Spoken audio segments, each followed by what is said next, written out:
안녕하십니까. 명품 변호사 TV의 조용주 변호사입니다.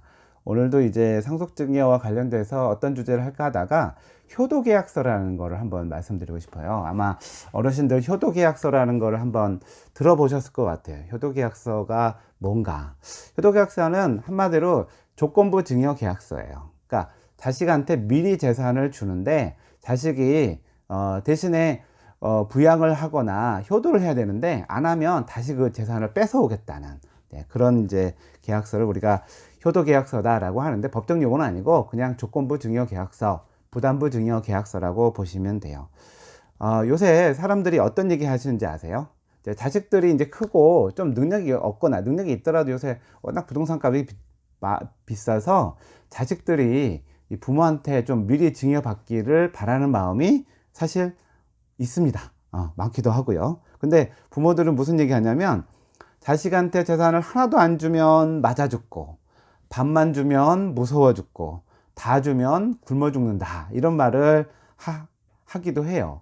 근데 재산을 이제 좀 여유가 있어서 주는 것도 좋은데, 그러고 나서 이제 자식이 효도를 안 하고 그 다음에 찾아오지도 않고 뭐 이런 문제가 되면 부모 입장에서는 이제 마음이 아프겠죠. 그래서 다시, 근데 또 이렇게 불효를 하는 놈이 있으면은 다시 뺏어오고 싶은 마음이 들 수가 있어요. 그래서 미리 재산을 줄 때 이 계약서를 작성하는 게 저는 좋다고 생각을 합니다. 그러니까 뭐 착한 아들도 있잖아요. 나중에 변할 수도 있어요. 그리고 며느리가 변심할 수도 있고요. 여러 가지 사정이 있을 수가 있어요. 그래서 아니면은 그렇게 줬는데 아들이 먼저 죽어버리는 경우도 있고, 뭐 여러 가지 또 상황이 있었기 때문에 뭐 내가 죽은 다음에 주면 다음에 상속 문제로 가니까 내가 관여할 필요는 없다고 생각하는데, 미리 자식한테 재산을 줄 때는 효도계약서를 작성하는 게 좀 현명하지 않을까 생각이 들어요. 근데 뭐 자식들이 아유 뭐 엄마 아빠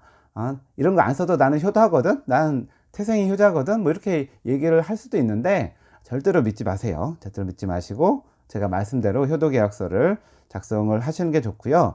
이미 대법원 판례에서도 만약 그 부모를 모시는 조건으로 집을 먼저 줬어요. 그래서 부모를 모시고 이제 살다가 이 자식이 부모를 버리고 뭐 이런 사안에 있어서도 부양 의무를 이행하지 않아서 증여계약을 해제하고 소유권 반환을 명한 사례도 있긴 합니다.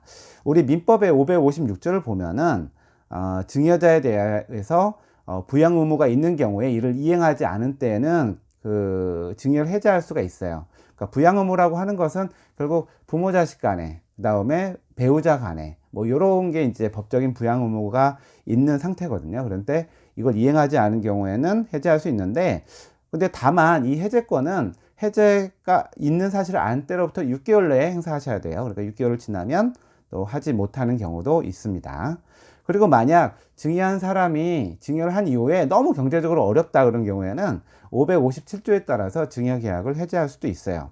근데 이 소송이 만만치가 않아요. 만만치가 않은 게 계약서에 제대로 써놓지 않고 그냥 증여계약서만 쓰면 안 되고, 그 증여계약서에 이 자식이 어떤 의무를 이행해야 되는지에 대해서 구체적으로 써야 돼요. 예를 들면 한 달에 한 번씩 부모를 찾아와야 된다. 그 다음에 생활비로 한 달에 300만 원 아니면 200만 원을 부모 통장에 매달 꽂아줘야 된다. 그 다음에 내가 아프면 병원비나 간병비를 전액을 내야 된다. 그래서 이 증여할 때 액수를 구체적으로 쓰는 게 나아요. 그냥 네가 효도해야 된다 이런 거 가지고는 안 되고요. 효도가 애매하잖아요. 뭘 1년에 한 번 오는 게 효도인가요? 뭐 한 달에 한 번, 두 번은 뭐 가족들끼리 손자 데리고 온다, 뭐 이렇게 한다든가, 이렇게 구체적으로 적어야 되고, 그 다음에 돈도 구체적으로 적어야 돼요. 200만 원, 300만 원 이렇게 구체적으로 적어야 되고, 그리고 만약 이런 걸 이행하지 않으면 어떤 페널티가 있는지도 적어야 돼요. 그래서 소유권을 회복한다, 아니면 지분을 얼마 준다, 이렇게 명확하게 해놔야 이제 나중에 자식이 딴 얘기를 못하게 되죠. 예.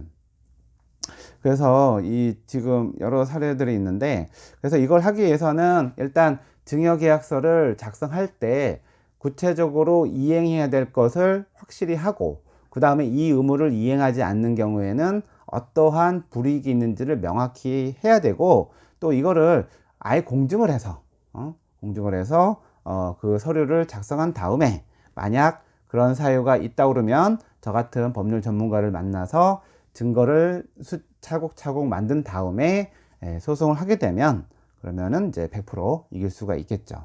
그래서 효도계약서 작성할 때는 저 같은 상속 전문 변호사를 만나서 조언을 듣고 그래서 계약서를 잘 쓰면 그거 자체로 아들이 이제 약속을 잘 이행할 수 있다고 생각해요. 그리고 만약 그렇지 않다면 소송을 통해서 다시 가져올 수도 있고 그렇게 해야 공정한 거 아니겠습니까? 예. 그래서 효도계약서 자체가 효력은 있지만 제대로 작성해야 효력이 있다라는 점을 말씀을 드리겠습니다.